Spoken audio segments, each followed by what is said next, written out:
வாழ்க வையகம், வாழ்க வையகம், வாழ்க வளமுடன். குரு வாழ்க, குருவே துணை. சிந்தனையை உடல் நலத்தை சீரமைத்து உய்வித்த குருவே வாழ்க. மகரிஷி அவர்களின் வாழ்க்கை மலர்கள் புத்தகத்திலிருந்து நாளொரு நற்சிந்தனையாக நவம்பர் 4ஆம் தேதியான இன்று ஐந்திணைப்பு பண்பாடு என்ற தலைப்பை பற்றி சிந்தனை செய்ய உள்ளோம். இங்கே சுவாமிஜி சொல்ல வர கருத்து என்ன அப்படின்றத பார்த்தோன்னா, தற்சோதனை என்பது ரொம்ப அவசியம் அப்படின்னு சொல்கிறாரு. எதற்கு தற்சோதனை செய்யணும் அப்படின்னு சொல்லி பார்க்கும்போது, நம்ம இந்த பூமியில் பிறந்திருக்கோம். அதுவும் எப்படி சிறப்பு பெற்ற 6 அறிவு பெற்ற மனிதனாக வாழ்ந்திருக்கோம். ஆக அந்த 6 அறிவின் செயல்பாடுகளை நம்ம உணர்றோமானா கிடையாது. பழக்கத்தின் வழியாக தான் செயல்களை செய்துக்கிட்டே இருக்கோம். அப்போ அந்த பழக்கத்தின் வழியாக செயல்கள் செய்யும்போது, அந்த விலங்கின பதிவுகள் நமக்குள்ளே வரும்போது, நம்ம நிறைய தவறுகள் செய்து திரும்ப நம்ம கருமையத்தில் நிறைய கலங்கங்களை சேர்த்திக்கிறோம். ஆக அந்த கலங்கங்களை போக்கணும் அப்படின்னு சொன்னிங்கன்னா, அதுக்கு தற்சோதனைன்றது ஒரு பெரிய அவசியம். அப்போ அந்த தற்சோதனையில் நம்ம என்ன பண்ணுறோம் அப்படின்னு பார்க்கும்போது, தன்னை பற்றி உணர்கிறோம், தன்கிட்ட இருக்கிற குறைகளை உணர்கிறோம், அந்த குறைகளை திருத்தம் பெற என்ன செய்யணுமோ அதை செய்கிறோம். அந்த திருத்தம் பெற்ற வழியிலேயே நாம் வாழ்ந்தோம் அப்படின்னு சொன்னபோது நம்ம கிட்ட இருக்கிற அந்த கலங்கங்கள் கொஞ்சமாக குறையும். இதுதான் தற்சோதனை அப்படின்னு சொல்கிறது இந்த பயிற்சி.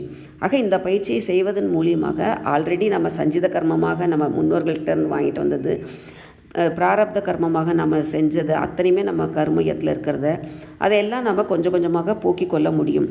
நம்மை கொஞ்சம் திருத்தம் பெற்று இது பண்ணுறதுக்கு இந்த தற்சோதனை பயிற்சிகள் உதவும். ஆக இந்த தற்சோதனை பயிற்சியில் 4 பிரிவுகளாக சுவாமிஜி சொல்கிறார். அதில் ஃபஸ்ட்டு சொல்லும்போது, நான் யான்ற இந்த வினாவுக்கு விடை கிடைக்கணும். நமக்குள்ளே நம்ம எல்லாருமே இந்த பூமியில் பிறந்திருக்கோம். ஆனால் எதுக்காக பிறந்தோன்னு யாராவது நமக்கு சொல்லி கொடுத்தாங்கன்னா இல்லை. அறநெறி வாழ்க்கை வாழணும், எல்லாருக்கும் நல்லது செய்யணும் தான் சொன்னாங்களே வெளியே. மற்றபடி நமக்கு எந்த விளக்கமும் நமக்கு நிறைய சொல்லி கொடுக்கல நம்ம முன்னோர்கள். அப்போ அதெல்லாம் நமக்கு எப்போ கிடைக்கும் அப்படின்னு பார்க்கும்போது, ஒரு மகரிஷி ஒரு ஞானிகளை அணுகி அவர்கள் மூலியமாக நம்ம தீட்சை பெற்று அந்த பயிற்சிகளை நம்ம தொடர்ந்து செய்து வரும்போது தன்னை பற்றி விளக்கம் நமக்கு கிடைக்கிறதுக்கு வாய்ப்பு அதிகம்.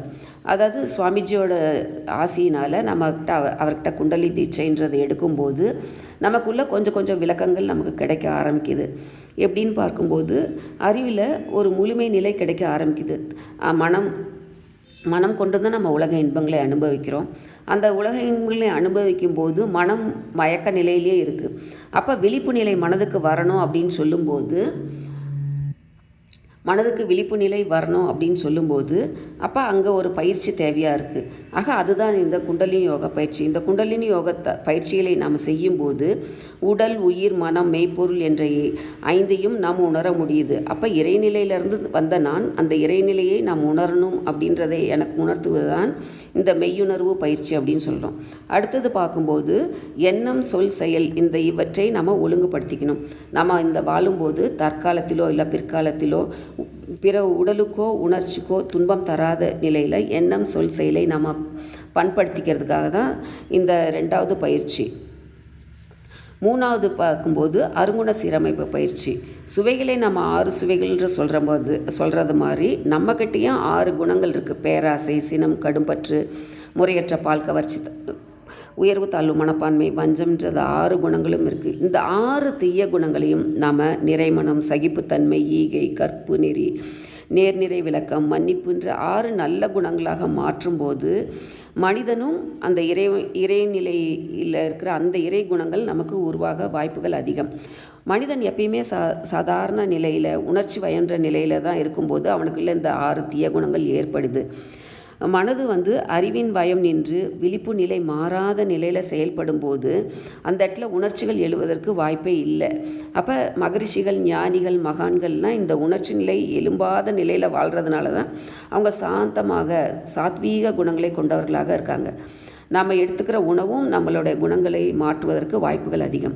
அதனால் சாத்வீக உணவுகளை எடுத்துக்கிட்டு நம்ம செயல் திட்டங்கள், நம்ம பயிற்சிகளை செய்து நம்ம மனதை அமைதிப்படுத்தும் போது அந்த இறைநிலை உணர்வுக்கு நமக்கு சீக்கிரமே கிடைக்க வாய்ப்புகள் அதிகம்.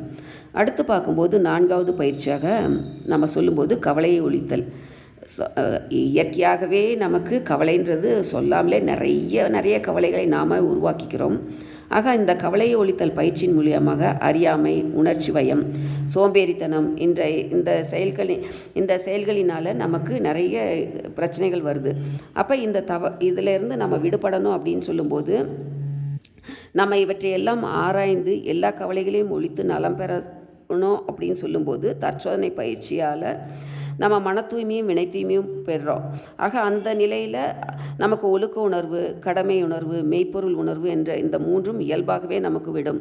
இத்தகைய பண்பாட்டு பயிற்சியின் மூலியமாக நம்ம இங்கே ஐந்திணைப்பு பண்பாடுன்னு சுவாமி சொல்கிறார். இந்த ஐந்திணைப்பு பண்பாட்டு இதை நம்ம கடைபிடிக்கும் போது, அனுதினமும் கிடைக்கும்போது, எண்ணம் சொல் செல்ல விழிப்புணர்வோடு இருக்கும்போது, அறிவானது உணர்ச்சி நிலையை அடையாமல் அமைதி நிலையில் இருக்கும்போது அந்த மெய்ப்பொருள் உணர்வு நமக்கு வந்து என்கிட்ட இருக்கிற அதே இறை உணர்வு தான் எல்லா உயிர்களாகவும் தோற்றங்களாகவும் இறைநிலை படைப்புகளாகவும் இருப்பதே என்றது உணரும்போது, யாருக்கும் துன்பம் செய்யாமல் இருக்கணுன்ற உணர்வு நமக்கு வரும்போது நம்மக்கிட்ட இருக்கிற கருமைய கலங்கங்கள் கொஞ்சம் கொஞ்சமாக போக ஆரம்பித்து